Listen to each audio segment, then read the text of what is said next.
What's up, everybody, and welcome to the State of Wild, episode 24, a regular podcast, YouTube video, web series thing. My name is Meowth, and as usual, we've got CorbettGames joining us tonight. Corbett, how you doing, friend?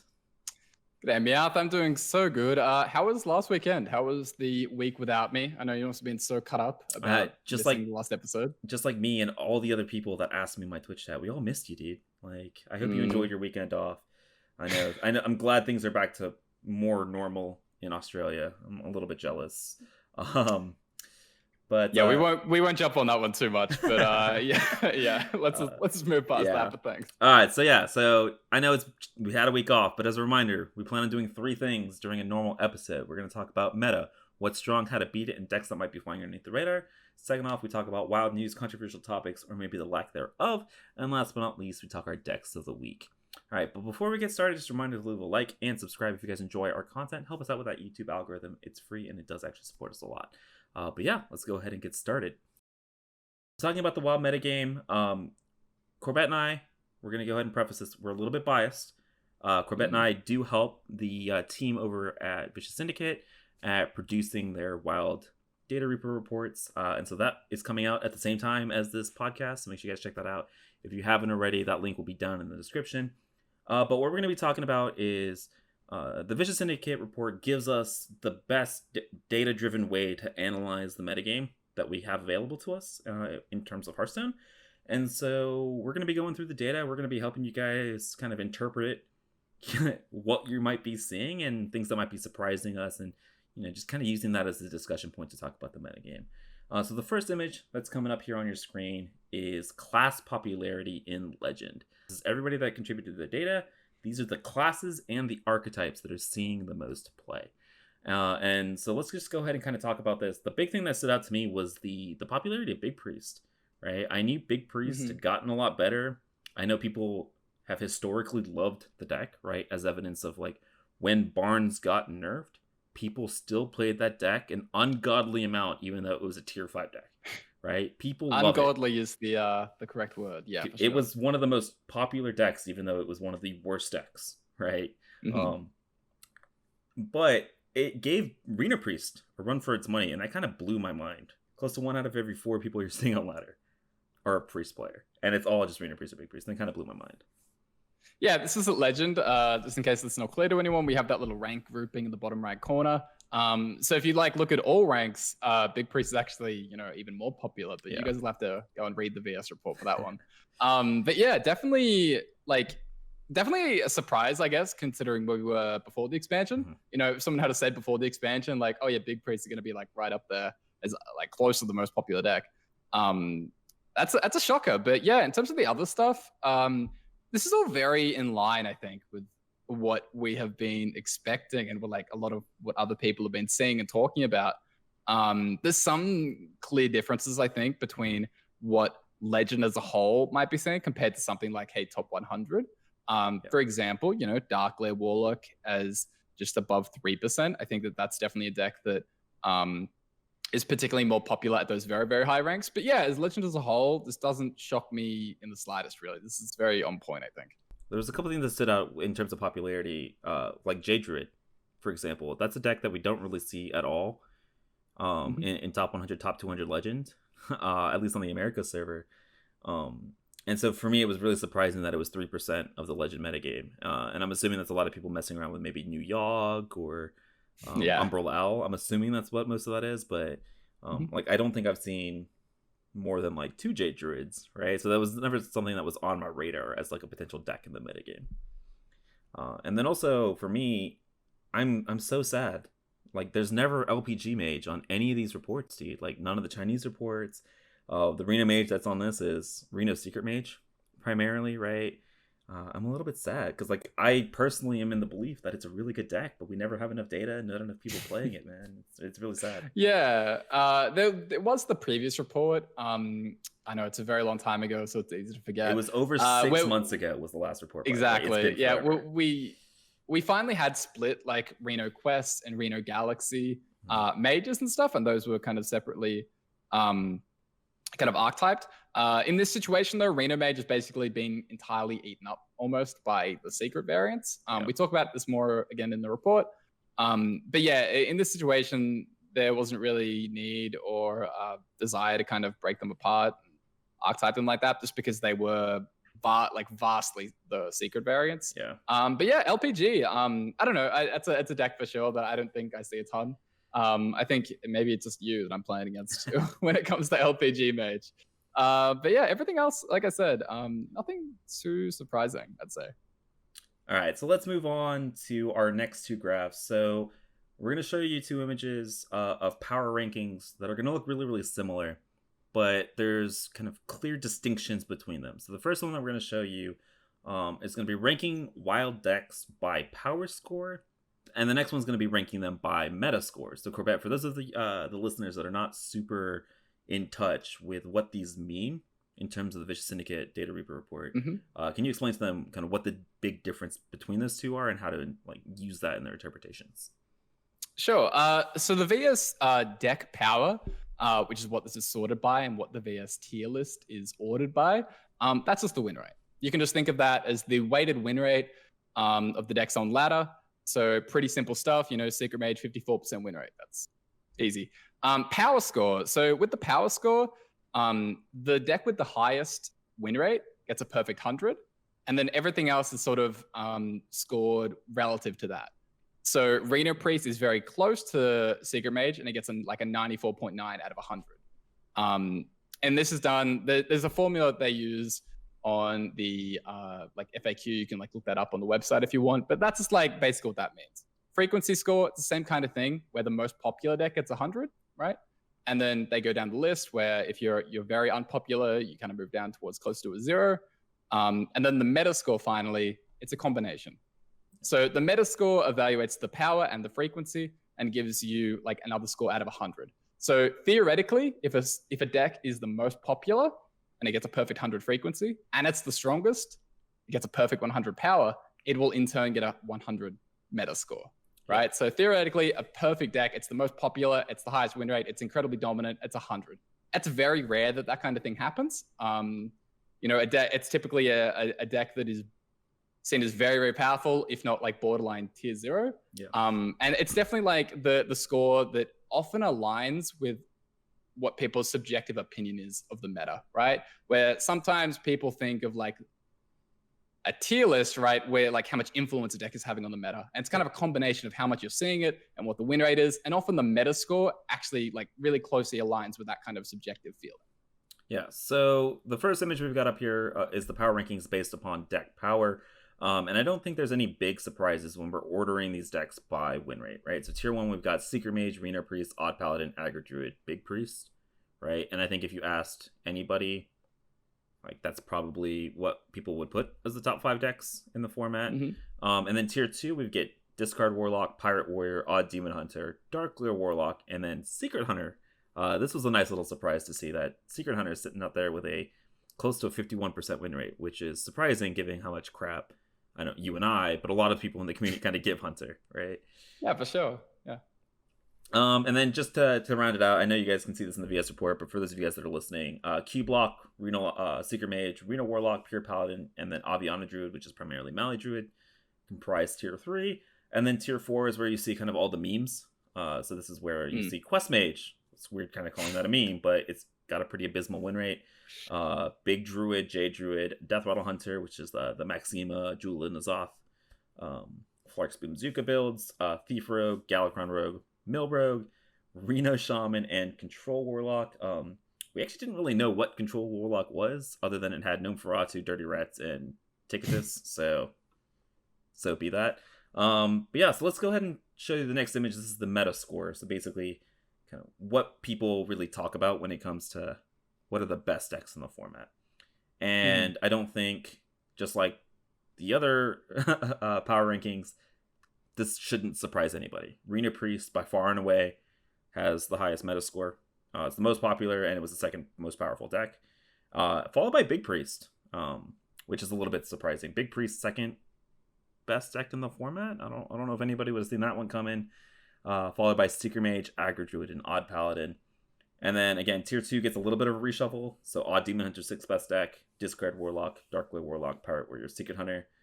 And then something I'll just cut in there. Yeah. They are still grouped within their tiers. So Gotcha. Reno Lock, for example, is listed still in tier 3, but it has the 6th highest meta score. There's just no way to like filter that with the dash thing that they give you. Gotcha. Okay, so like pretend Reno Lock is 6th, and then everything else basically follows the same, right? Yeah, pretty much. Odd Demon Hunter, Discard, Dark Lair, Pirate, Secret Hunter. Yeah, and so was there anything really that stood out to you or surprised you when we sorted by Metascore? Outside of like the little tidbit about Big Priest being like, we know it's super popular, but the fact that it's kind of backing up that popularity with a pretty high win rate is kind of impressive.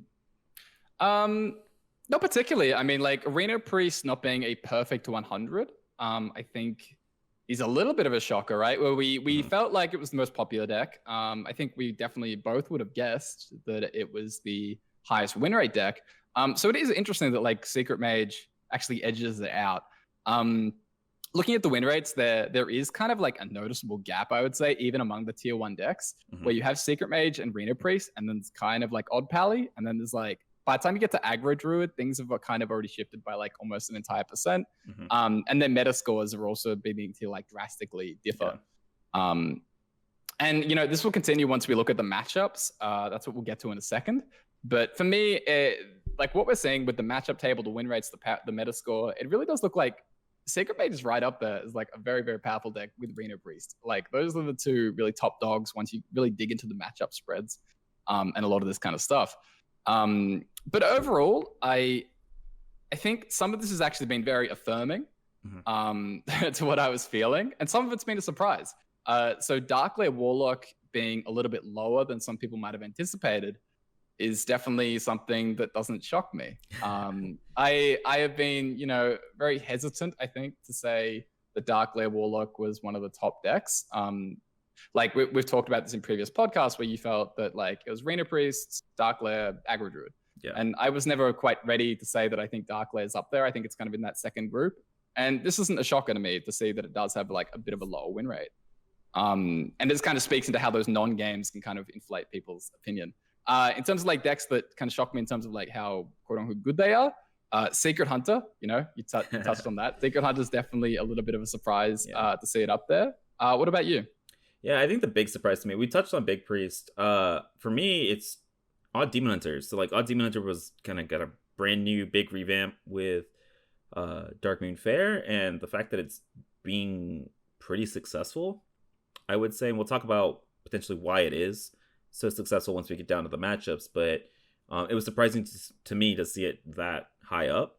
And I also just wanted to note kind of the fall from grace of Quest Mage, man, just because like with these slower anti-control decks kind of being pushed out of the metagame, right? You don't see as much Q block, right? This is the first time I'm mentioning it kind of all night. And every, like, if you look at the top 15 decks, there's like 12 aggro decks in there, and it's just, man, it sucks to play Quest Mage right now. Like, you do not want to take that to ladder. And I also just want to talk about Reno Lock. I mean, for those of you guys that have been following my content for a little bit, you know how much I've loved this deck. I absolutely love Reno Lock, and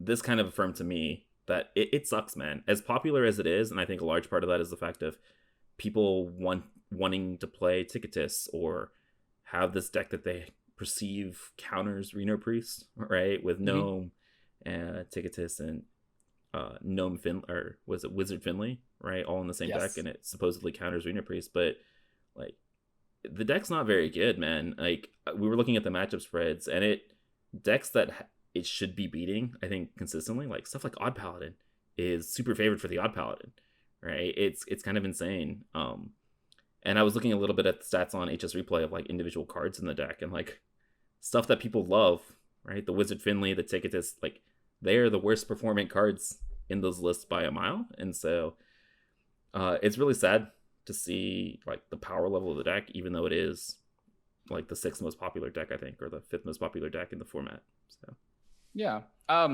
Something that did like stand out in this report when we actually got to look at it is that the player base is actually very on point in terms of picking out what the best decks and then playing them. Yeah. So like the 5 decks, right? The 5 decks of tier 1 plus Reno Warlock, those are the 6 most played decks on ladder.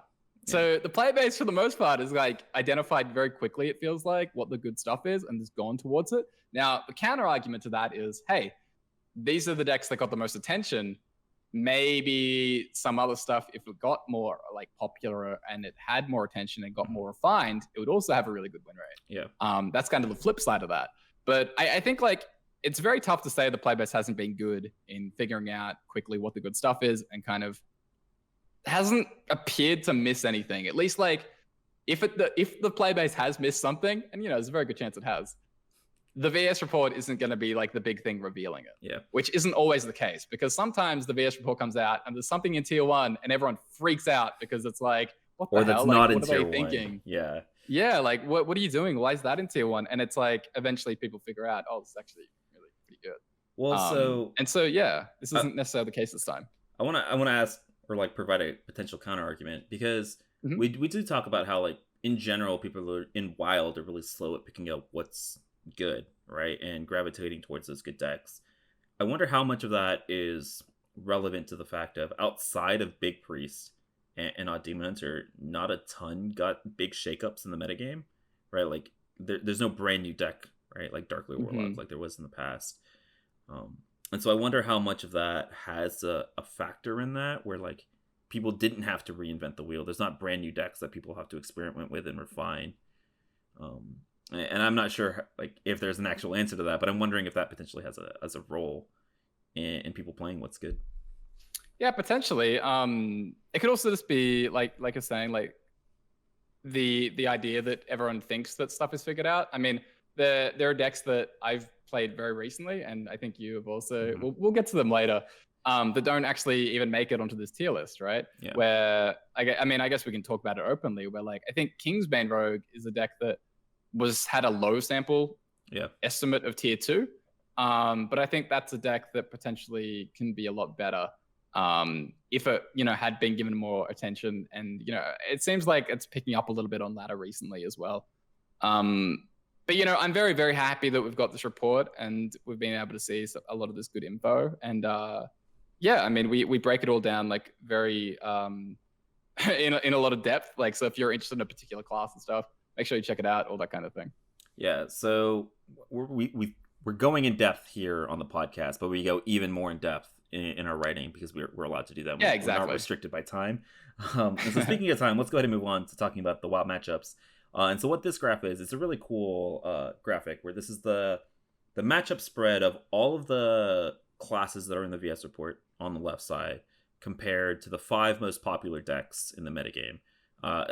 Assuming we take out Reno because we're seeing that it might not be that good and it might potentially fall off. So looking at all of these decks and their matchups into Aggro Druid, Secret Mage, Odd Paladin, Big Priest, and Reno Priest, was there anything really that kind of stood out to you? So yeah, I think this is like it's inelegant, but it's kind of a quick and dirty way of identifying potential meta breakers.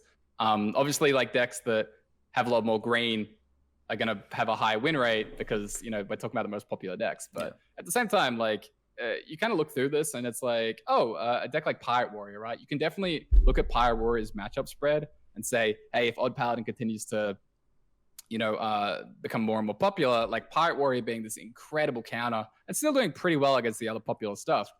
You can see why Pirate Warrior is sort of like an underrepresented deck and why it's currently performing really well. Something else that stood out to me was Reno Mage as well. And I felt like Reno Mage, like, Reno Secret Mage, like it's another deck that seems pretty well positioned against aggro. It beats like the other Secret Mages. There's a chance that you can improve the Odd Paladin matchup. Maybe Big Priest can get better with like Lothabs and Divali missiles. And then I thought about it more and I realized that we're talking about a deck that's basically strictly worse than Secret Mage. But yeah, what about you? What stood out when you looked at this? Yeah, I'm looking at Odd Demon Hunter, I think is the big thing for me. Odd Demon Hunter has insanely good matchups into Aggro Druid because it's able to keep them off the board by virtue of the 23 1-drops and the insanely OP hero power. Right, and the fact that Aggro Druid, so we showed you a bunch of stats related to popularity in Legend, but we talked about this a little bit in the VS report on the climb to Legend. So this is like from rank 4 to Legend, the amount of Aggro Druids kind of almost doubles in popularity. Aggro Druid, I think, becomes the most popular deck. And so if you're looking to counter all of those Aggro Druids on ladder, I think Odd Demon Hunter is your go-to. specifically because the matchups into Secret Mage and Odd Paladin aren't terrible, right? And then you're able to beat Big Priest, another very, very popular deck on the Climb to Legend. So for, I think, a lot of people that are listening that are attempting to climb to Legend for the first time or getting stuck for whatever reason, I think Odd Demon Hunter is definitely a deck to look at. And then Cube Warlock. The matchup spread for Cube Warlock was just a little bit confusing to me. Yeah, for sure. And so Cube Warlock is a deck that got nothing this expansion.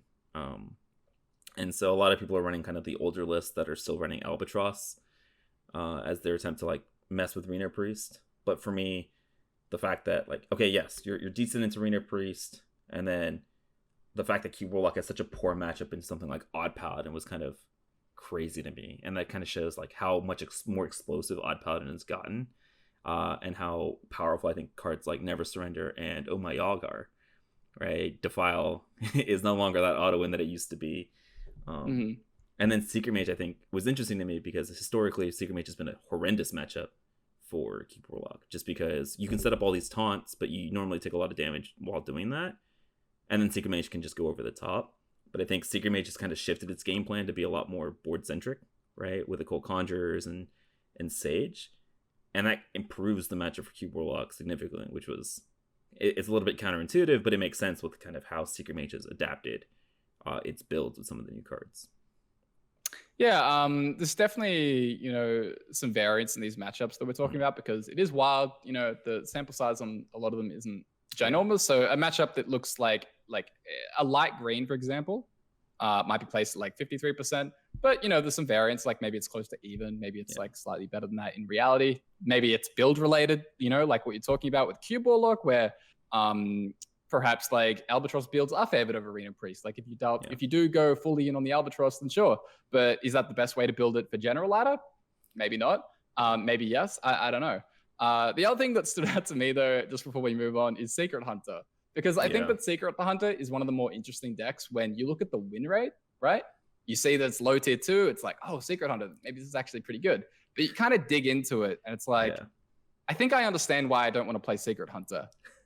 Because the higher up you get on ladder, the more players gravitate towards the good stuff, right? Yeah. And God, Secret Hunter does not look great into the good stuff.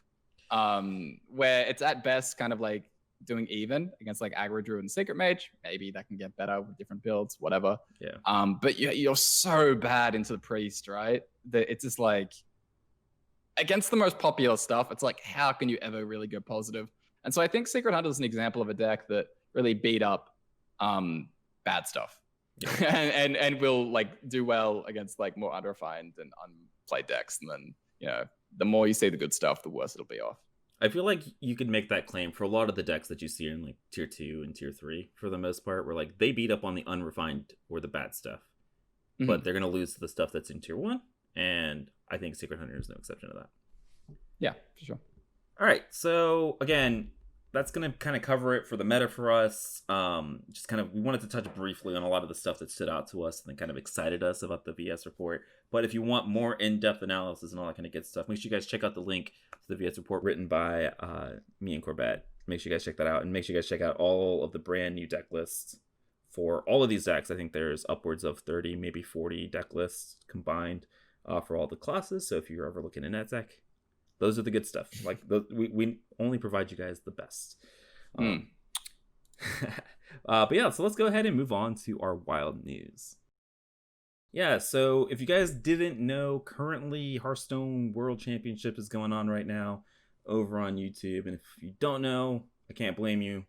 It's on YouTube, right? Nobody really like watches, I feel like, competitive esports now that they moved from Twitch to YouTube. But regardless, what that means is that they normally save big patches that introduce new content or nerfs for after Masters Tours, or in this case, the World Championship.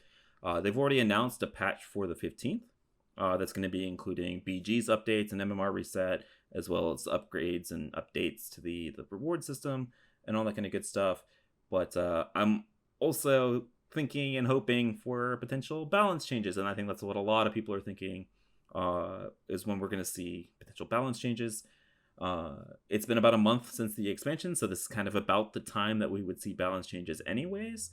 And so we're all crossing our fingers, both wild and standard players alike. But we haven't heard any rumors about wild specific nerfs. Normally when we have targeted wild nerfs, they say, hey, we're looking at this because people are complaining a lot on Twitter and all that kind of good stuff. We haven't heard any of that.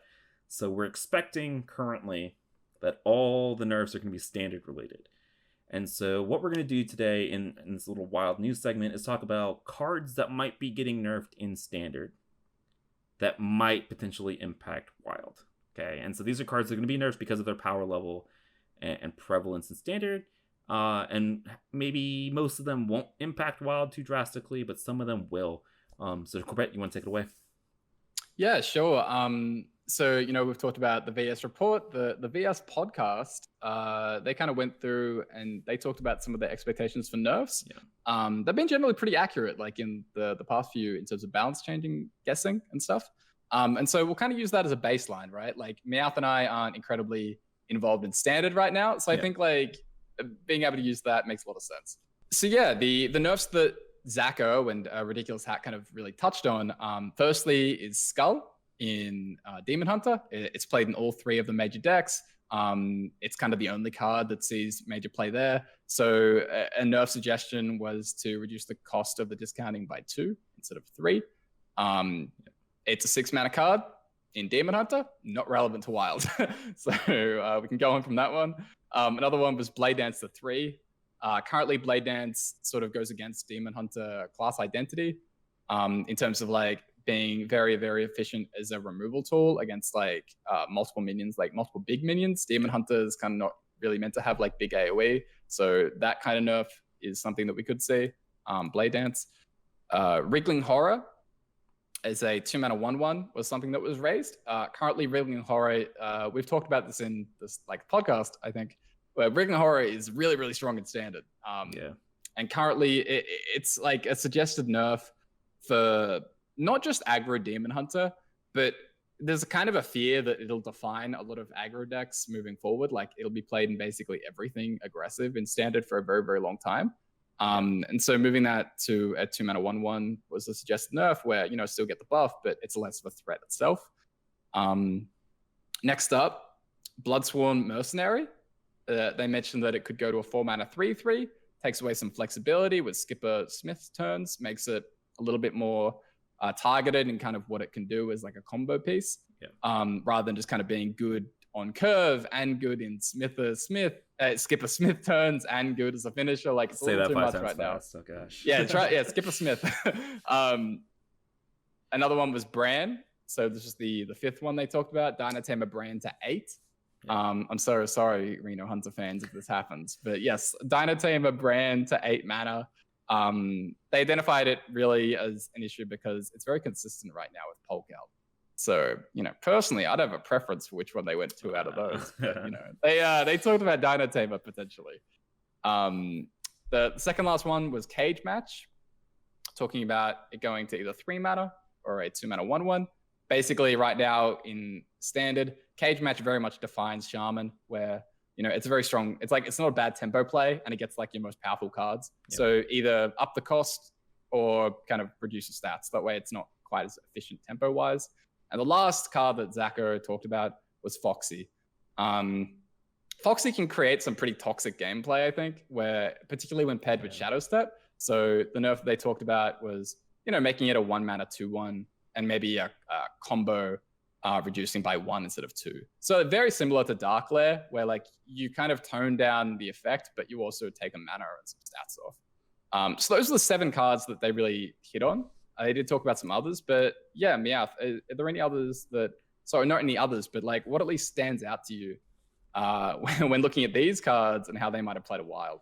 Yeah, so out of the 7 that you mentioned, Skull, you said it's 6 mana, doesn't really matter for Wild. Blade Dance, so the suggested nerf that they brought up was moving it to 3. And while this might not nerf any Wild specific decks, I was actually wondering, do you maybe start running this in the odd Demon Hunter as like some sort of comeback mechanism if they nerf it to 3 mana? I adore the nerfs that accidentally open up stuff in Wild. Like I love it when that happens. So yeah, it kind of becomes like a pseudo consecration. Yeah, with just like your hero power and then Twin Slice and the weapon. and Stealth Stepper, right? Like, you have so many things that buff your attack. I'm wondering, like, if they actually do nerf it to 3, man, are we back for another meta of Odd Demon Hunter, like, being insanely powerful? Yeah, it's super interesting, right? Because of Baku. Like, Baku's such a unique thing for, like, the class design in Wild, where, you know, it just opens up these cards that otherwise wouldn't ever really be worthwhile in Demon Hunter. And Blade Dance, like, because you're setting that baseline of 2 AoE instead of 1, it's a really big deal, right? Like, where Blade Dance at 3 seems very reasonable and standard, but it's a different story in, like, an odd deck. So yeah, I'd be really interested in seeing something like that. Yeah, I'm not gonna lie, I'm kind of both hoping and really hoping for it not to be nerfed to 3, you know? Like, I'm really scared for like that. it.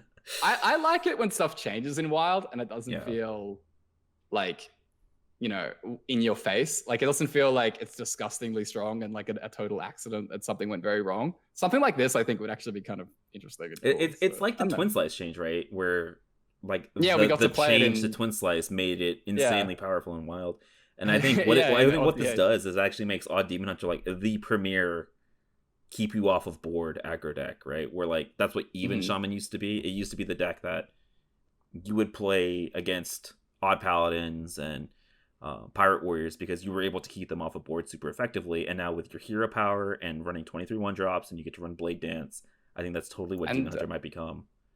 And, like, it pairs so well with the Dreadlord's Bite, where it becomes, you know, if you equip the Dreads on 3, and then on turn 4, you could, like, hero power play this. It's like a 5 damage. Good, dude. Or even with Twin Slice, like, super strong. All right, that scares me. Oh, gosh. All right. We'll wait and see. We're getting ahead of ourselves. We don't even know if this will be hit. That's true. You know. Okay, Wriggling Horror, I think, is seen play in, like, Aggro Druids and Even Shamans, right? But I think it gets cut if this happens. Yeah, like... Yeah. I know it's like 2 to 1 power doesn't seem like that big of a deal, but every point of damage matters in our format because Reno Jackson exists, and so I think it's actually a lot more relevant than it looks. I mean, it's half the attack. Yeah, it's a lot of it. It's a lot. But I would also say that Wriggling Horror is not like it's not super popular in either of those 2 lists, even though we think that Corbett and I think that it probably should be. It's not super ubiquitous, so I don't think it would actually have that big of an impact on the power of those 2 decks. Bloodsworn's not really seen play, so I don't really want to talk about it. But Dino-Tamer Brand, man, Reno Hunter or Hunter in general just keeps getting kind of shafted because of standard. Like, every time really Hunter sees something like really good, it just gets wrecked. And I would like to say, please don't nerf Dino-Tamer Brand to 8. Like, hit the Polkelt. Right, that's the issue, right? You kind of alluded to it. The consistency of Dino-Tamer Brand on 7 is because Polkelt exists. Hey, you know what other deck becomes super consistent because of Polkelt? Yeah, well, just hit Polkelt instead of Brand. Please don't nerf this. But if they do nerf it, Reno Hunter already is like kind of a fringe deck, and it's just going to get worse if you nerf Brand to 8. I don't know, Meowth. Ever, you know, want to get in on some even Reno Hunter action? You know, you get the Zeph and the Reno and the Brand. All right, moving on. You lose out on Petting Zoo and Spellstone, dude. There's no way you play that. Anyways, Cage Match Custodian. This is another one where, like, standard, please don't get cards nerfed for us, man. Like, Cage Match Custodian in Shaman is like one of those cards that you need those cards. Like, in Even Shaman, it finds you your Axe, and it finds you your Knuckles for Evolve Shaman, kind of like what's actually oppressive in standard right now with the Knuckles. But it also finds you like Jade Claws and stuff like that. I could see them nerfing it, but I really hope they don't, because if they do nerf it, then you don't run this in any of those decks, especially if they nerf it to 3 mana. You can't run an Even Shaman, but I really hope they don't do that. I think there's a chance that if it goes to a 2 mana 1/1 that you'd still play it in like Evolve Shaman. But yeah, I mean, this is the kind of card that like Wild Shaman decks that aren't Even Shaman kind of need. Yeah. And so yeah, it would definitely like create a less diverse format, which sucks. You know, sometimes this happens. Yeah. And then Foxy, I mean, I have normally just been playing Shuffle Rogue, and I would love Foxy to stay at a 2 mana 3/2. We've talked about how much we love the card, but I can totally see it leading to some pretty degenerate play patterns in Standard. And so, while I don't think Foxy is the problem, I think Shadow Step's the problem with Rogue in Standard. That might just be me. But like, I think if you do nerf it to a 1 mana 2/1, it probably is still playable. I mean, you're the guy that plays more rogue than me. Would you still play this in your Kingsbane Rogue as a 1-mana 2/1? I would assume no. I think this is enough of a hit where it becomes not worth it. Yeah, there's like a big difference, right? Because like it doesn't change what you can do with the combo thing. It's effectively just a 0-mana combo activator, like a 0-mana 2/1. Yeah. But I think this is a big drop off between like 0-mana 2/1 and 0-mana 3/2. Yeah.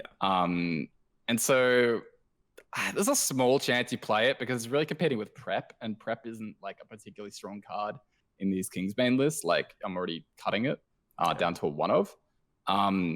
Man, this is one of those nerfs where like I get it, I totally get it.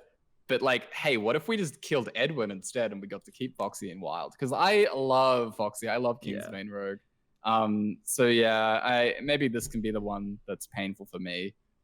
Oh well, I hope this one doesn't get hit, but I would also perfectly understand. I mean, I hope it doesn't get hit. But like I said, I think the reason that this gets hit instead of something like Shadow Stepper Edwin is because they're doing that classic set rework, and I don't think that they're gonna like drastically change one of those two cards and then change it again when they could just revert it to Wild or move it to Wild in like 3 months.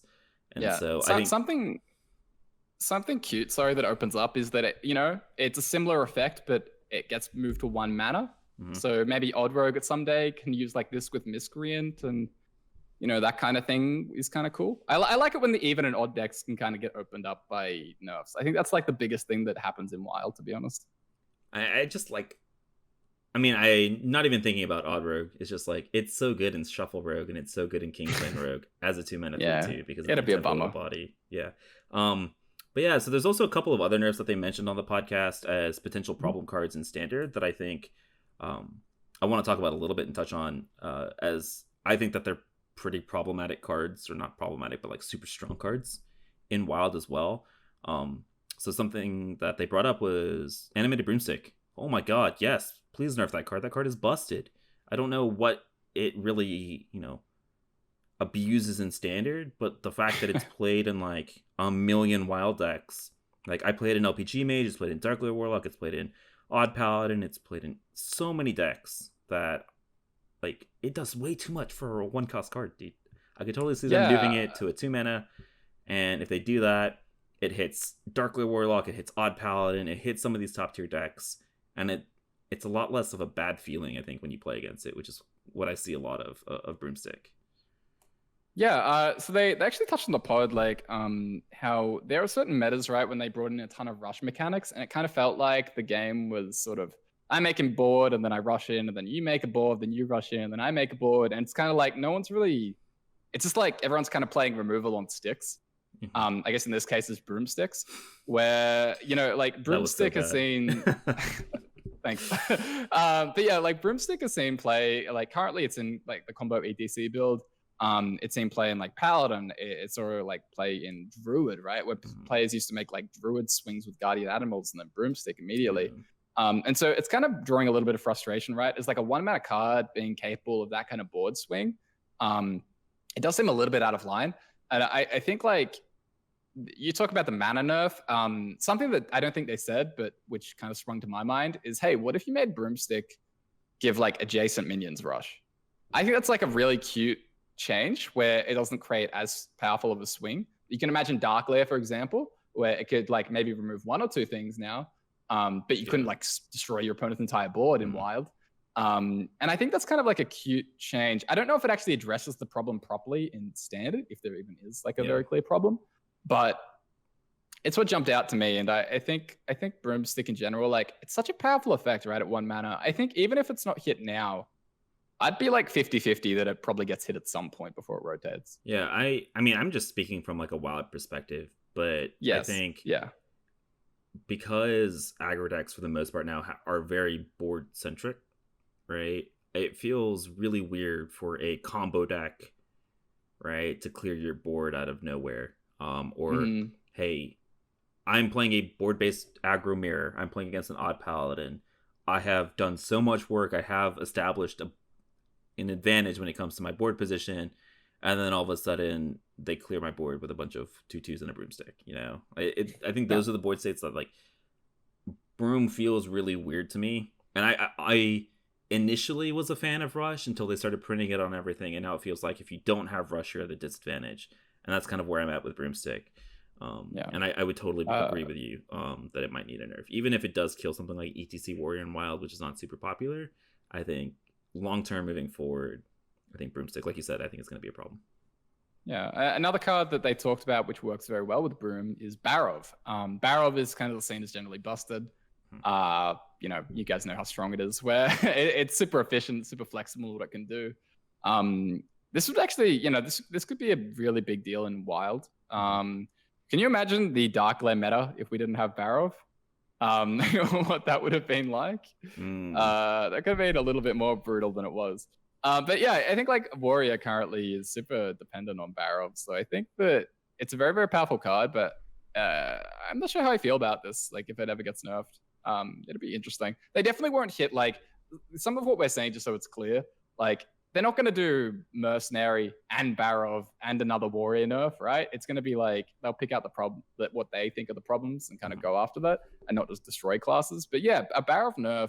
I would be surprised if they did this, despite how powerful the card is. But yeah, I mean, despite its power level, from purely like Wild power level perspective, I really hope they don't touch Barov, because I think Barov is like the reason that Warrior is competitive in our format again, right? Like it's not top tier by any means, right? But like you now finally are able to have things that are more than just Pirate Warrior, because you have like the Risky Skipper, Barov, Armorsmith, Brute, Battle Rage package, right? And I think without Barov, that package gets so much worse, and as a result, stuff like Dead Man's Hand Warrior, Bomb Warrior, all that kind of stuff gets a lot worse as well.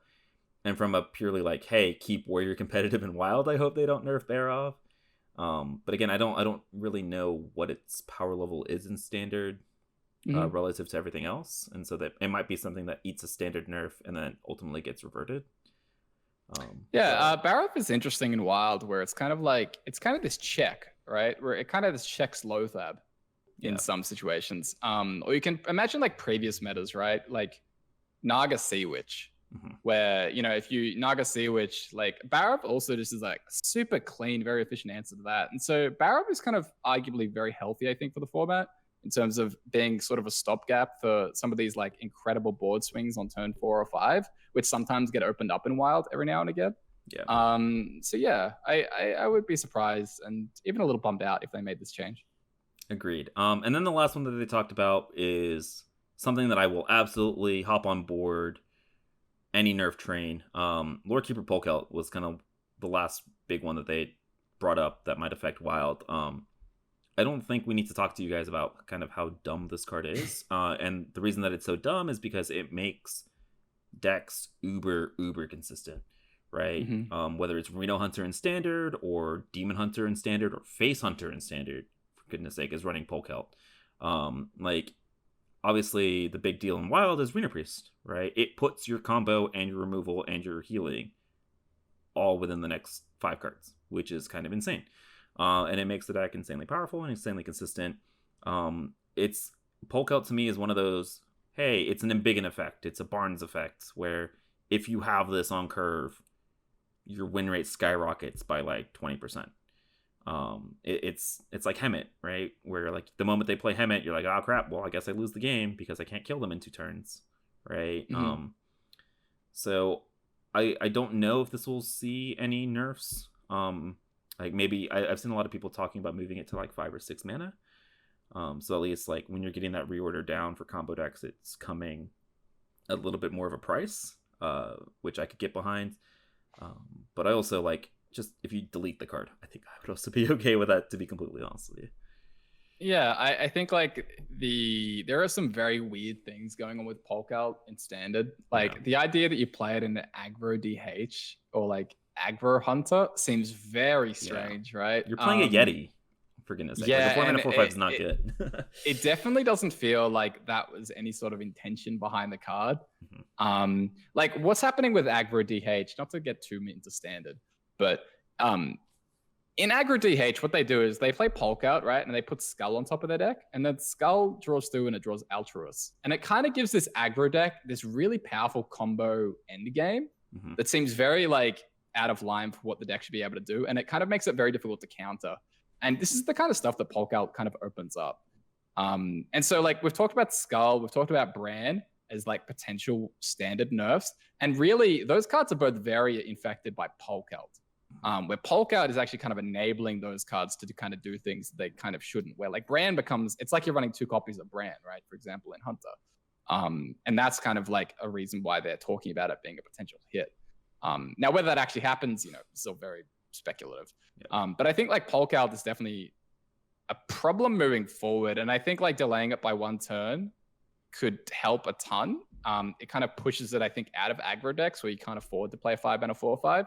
And in Wild, I think like delaying a Reno draw by 1 turn, for example, that could definitely be, helpful to some of the issues. I see you mentioned nerfing Reno, and I see the thinking emoji going on in your face. Yeah, it's like, oh, Reno's getting worse. I'm interested. Yeah, but yeah, I think Polk Out would be the one that Wild players in particular would want to see. But I think it's really less likely than some of the other stuff we talked about. Yeah, I mean, I think out of all the ones that we've talked about, like the 10 cards, this is the big one. Nerfed, right? I think this is the one. Like if they touch this, or they touch Barov, or they touch Broomstick.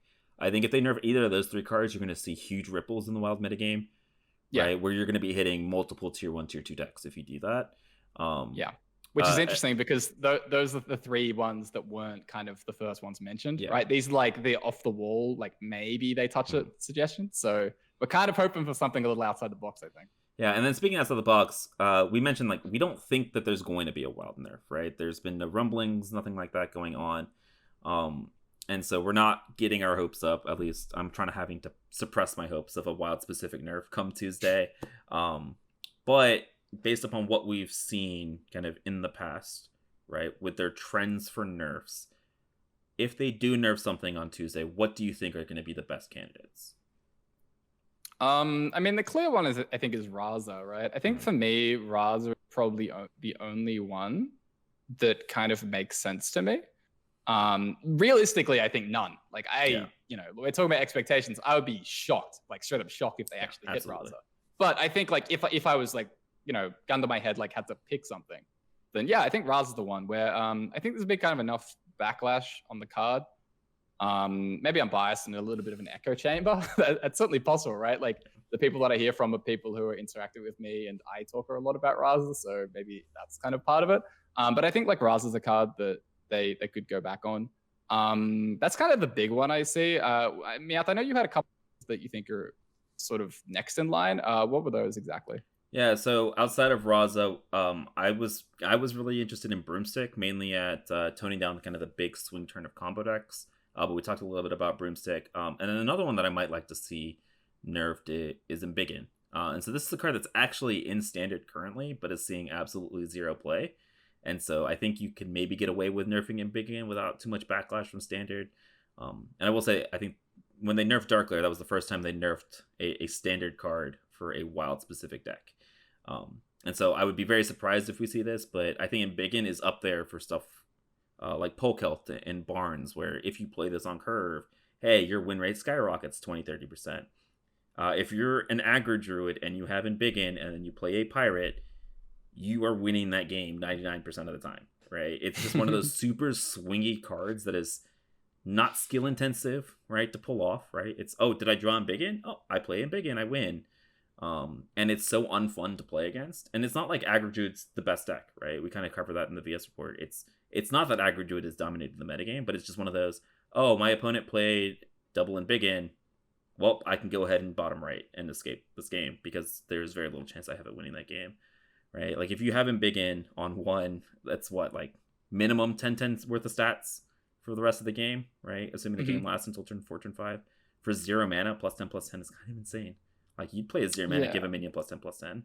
And so I could totally see them hit this, and I'm only saying that because it's not a card that sees play in Standard.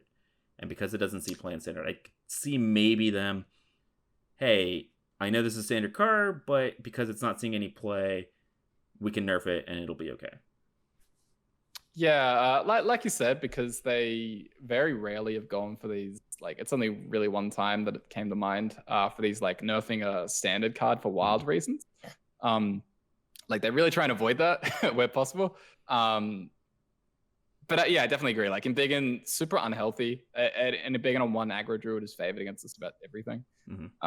It's such like a weird spike when you look at the mulligan data, where it's basically just like a mini Calseth / Barnes. Like it's the exact same effect. So I would love to see that change. I think the card's super unhealthy. Don't see it happening, but fingers crossed, I guess. Yeah. I mean, I think those were kind of my only ones. And again, we just need to reiterate, we're not expecting any wild specific nerfs. And so don't get your hopes up, guys. Don't do it. But that's it for our wild news. I think we spent a lot of time talking about nerfs that may or may not happen. And next week, maybe we'll be talking about the nerfs that do happen. So make sure you guys tune back in for that. But yeah, let's go ahead and move on to our decks of the week. Yeah, so in our decks of the week section, this is where we normally talk about a couple meta decks and a couple of off meta decks. For those of you guys that are looking to climb the Legend ladder, or you're trying to hang out the rank floor or at the bottom of Legend and just have a little bit of fun. So the first deck that we're going to talk about is the deck that Mr. CorbettGames took to rank 1 Legend. First of all, can we get some claps in the comments for Corbett? Woo! Congrats on the rank 1 Legend. But do you want to talk about your beautiful looking Kingsbane list and some of the decision making that you went through to get to this final list? Yeah, so Kingsbane definitely kind of looked like it got some potential cool stuff, right? With the Foxy and the Swindle in particular. But it was like, how the hell do we fit everything in? And so it was kind of like a little bit of a difficult deck building thing. But I ultimately got to this list. The kind of the biggest thing that I did was like I cut 1 prep, 1 shiny. Basically, the rationale is that you kind of never wanted to see the second copy of shiny, and you never really wanted to see the second copy of prep. So, whoa, big brain idea. What if we just cut both? Crazy. Basically, it's because like it's like Foxy is sort of like already competing with prep in terms of what it's trying to do. Where it's a discounter for raiding party, it's discounting for Tink. So this makes it a little less effective to kind of, or a little bit more like they're competing for the same kind of role. And so they can kind of just double up a little bit. Same kind of thing with shiny, right? The more draw that we've added to the deck, the less kind of need the 4th tutor effect. It's very rare that you kind of don't have the ability to get to an early Kingsbane. And so often that's kind of that second shiny has just felt worse and worse over time. This deck is really, really sick. There have been some games I've had that have been absolutely filthy, where it's like turn 7 and you pump out like literally 12 cards. Like straight up like 12 cards in 1 turn kind of thing. Just playing zero amount of cutting classes, playing like double secret passage. I think this deck is really strong. Like I think this is really good.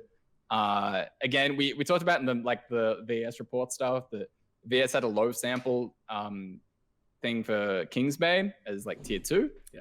But I think the deck's really good. It's one of the most fun decks that I've played this expansion. So I'm going to be very tempted to keep going back to it. But I'll try and mix it up here and there because I don't know, it's kind of addicting. So the first thing is, if you want to watch any of this gameplay, make sure you guys check out Corbett's newest YouTube channel, Corbett Daily. Yes, you're welcome for that. No, I'm just kidding. But thanks. Also, I was watching. I would say the amount of card draw is very akin to discard Warlock for me, where like you are drawing through your entire deck by turn 8, right? And you're able to just, because you can play all of your cards.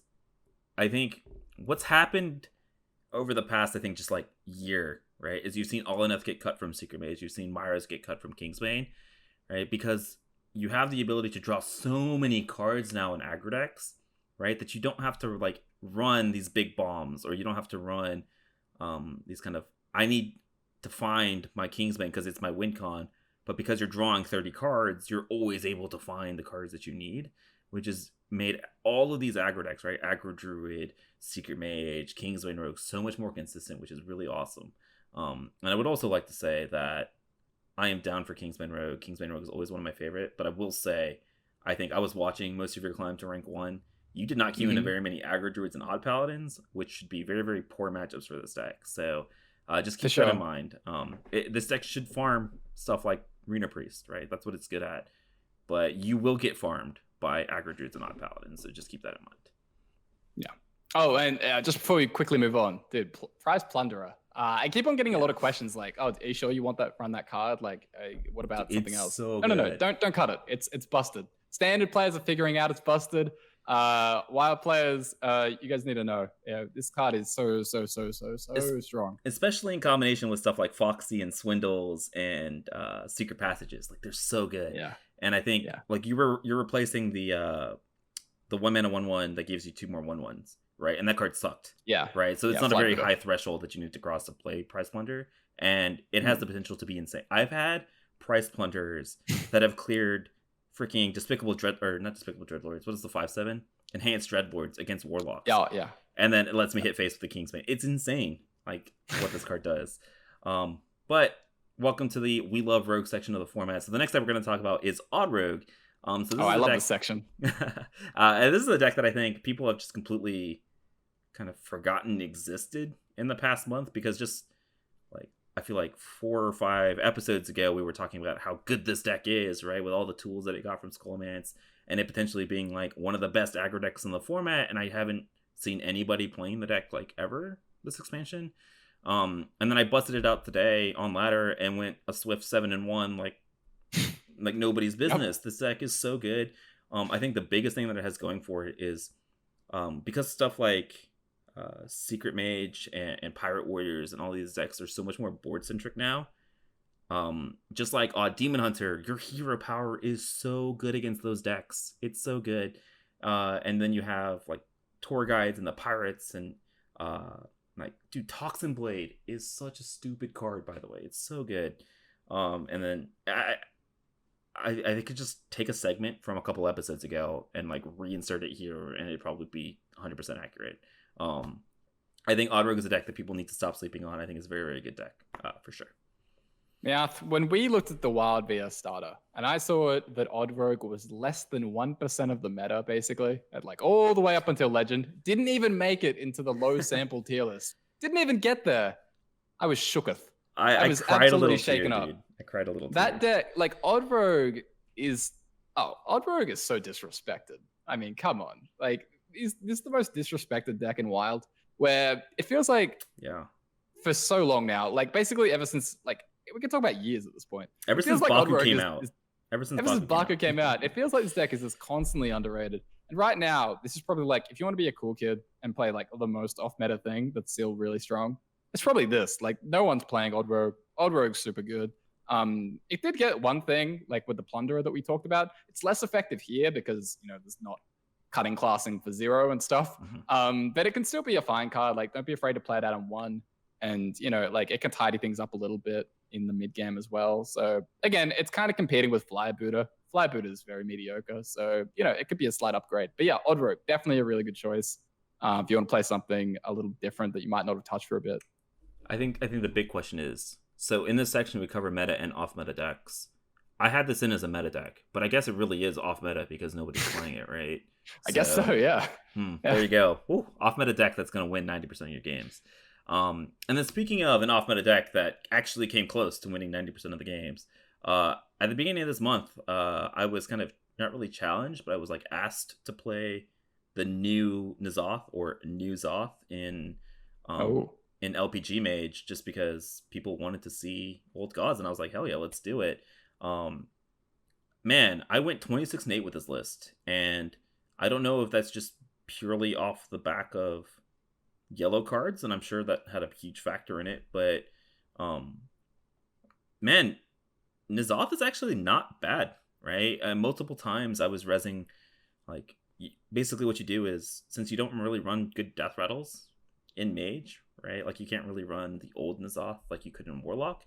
But now in N'Zoth, you're bringing back Ziliax, you're bringing back Astromancer Solarian, you're bringing back an Escaped Mana Saber, you're bringing back Cloud Prince or Zeph, and then you're bringing back a dragon of some sort. And then what you do is, hopefully you're playing it for 1 mana, and then you immediately Potion of Illusion or Barista, and you get all of those cards back to your hands.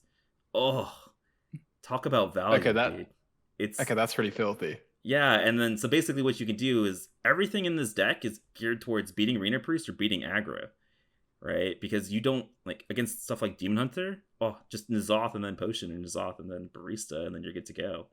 And how often were you getting like random tags off Jandas that just like suddenly fit the N'Zoth? So is that happening very often? Or? The big thing is you get mechs off of Jandas, right? Sometimes because there's like Fell Reaver, there's the Junk Bot, there's a bunch of bad 5-mana mechs, which is what I'm seeing. Dude, the amount I had a Jandas where I got double Mortuary Machine.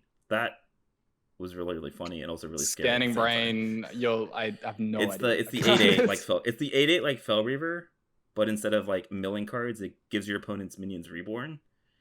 And so very good. Yeah, no, not very good, by the way. But also, I think the big weakness to this deck is that like N'Zoth doesn't bring back a taunt other than Ziliax, right? So it's not like huge board impact like N'Zoth the Corruptor. But I mean, when a deck that plays all about recycling battle cries anyways, and N'Zoth just brings back a bunch of high impact battle cries to begin with, it's a ton of fun. And so I really like the Escaped Mana Saber. That's really cute. It's like for that beast tag as well. Dude, Escaped Mana Saber lets you get that 5-mana Pocket Galaxy, like that pre-nerf or post buff pre-nerf feeling. You know what I'm saying? But yeah, Mana Saber into Coin LPG has been something that I've done an insane amount. But I think in general, LPG Mage is a deck that a lot of people are sleeping on, and I think that's probably due to the price. I know it's the most expensive deck in the format by a little bit, so that's probably got something to do with it. A little bit, he says. I mean, it's 23,000 dust. I don't think anything else comes close to it. So yeah, maybe Reno Lock, and a lot of people play Reno Lock, so who knows? But anyways, LPG Mage is a very, very good deck. It's a lot of fun to play, and I think besides, you know how you're in love with Kingsbane Rogue, I'm in love with this deck. This deck and Shuffle Rogue. Those are my two babies, and so. Yeah, so if they what I'm hearing, Meowth, is that if they nerf my baby with Foxy, I guess you've got to make the ultimate sacrifice, and they'll have to nerf Broomstick. I mean, are you willing to live with that? I am, yes. Okay, I'll be really sad. I'll be really sad, but also really glad because that nerfs Darkglare Warlock, which is like the worst matchup for this deck. So I actually be okay with it, I think. Well, thank you for making that incredible sacrifice. Yeah, much appreciated. But yeah, that's gonna be it for us today, guys. We're sorry for the little bit of a longer episode, but we had a lot to talk about because Corbett ditched us last week, so we had to make up for it a little bit this week. But I'm not sorry. You're not sorry?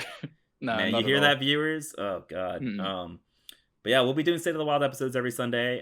We might take another week off over the holidays. We'll let you guys know. But we'll be back next week. So if you guys enjoy these episodes, make sure you guys like and drop subscriptions that you guys know when these episodes go live, and make sure you guys share with others. And also a reminder that we're on Spotify, Apple Podcasts, and all your podcast distributors. So if you would like to listen on the go, make sure you guys check us out there. Before we wrap up, Corbett, you want to let the people know where they can find you? Absolutely. Guys, you can find me at CorbettGames on Twitch and Twitter and YouTube. And I also have that previously mentioned Corbett Daily YouTube channel as well, which is like stream and gameplay highlights and that kind of thing. So yeah, make sure you check out that if you want to see what a rank 1 gameplay on stream. I had the opportunity to do that, which is really fun. So yeah, put up a video of that. Make sure you check it out. But yeah, thank you very much. And yeah, thanks again, Meow. We appreciate you guys for watching. Thank you so much. We hope you all enjoyed. Stay safe out there. We hope you're enjoying the expansion, and we will see you guys next time. Later. Bye, guys.